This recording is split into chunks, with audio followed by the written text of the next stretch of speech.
لحد الآن بعدك من تريد تقول كلام حلو تخجل وتحمر. أنصحك لا تلعب ويا الصغار وتدور عليهم. أنا رجال أشتغل الطريق روحي، بس هذا الدعم مالتك عليكم وعلينا احنا.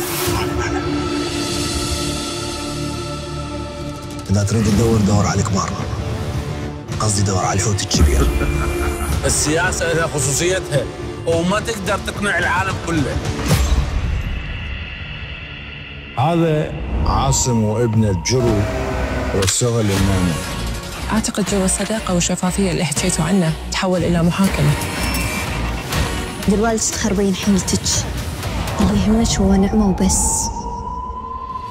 لا نعم توصلي أكثر. الله يخليك نعم. لا ما حسيت توصلي أكثر. جاي توصلي عليه. راح أسولف كل اللي تريده، بس بالبداية عندي شرط لازم تقبله. ابن الباشا على MBC العراق.